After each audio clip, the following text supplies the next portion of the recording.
चन्द्रार्कवैश्वानरलोचनाय तस्मै वकाराय नमः शिवाय।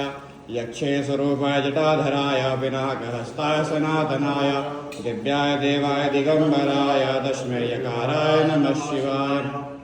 पञ्चाक्षरमिदं पुण्यं यः पठे शिवसन्निधौ शिवलोकमवाप्नोति शिवेन सह मोदते। असदगिरिसमस्ताकज्जलं सिन्धुपात्रे सुरतरवर्षाखालेखने पत्रमुर्वे लिखति गृहीत्वा शारदा सर्वकालं तद्विगुणानां नेशपारं न याति।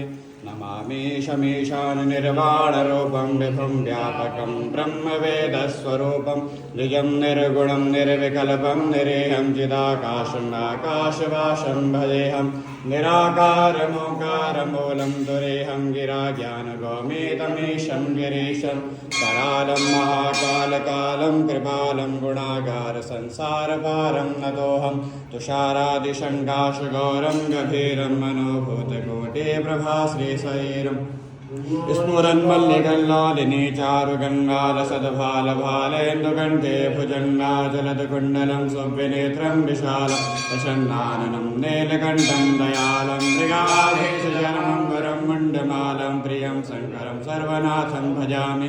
प्रचण्डं प्रकृष्टं प्रगल्भं परेशम् अखण्डम् अजं भानुकोटिप्रकाशं त्रयाशूलने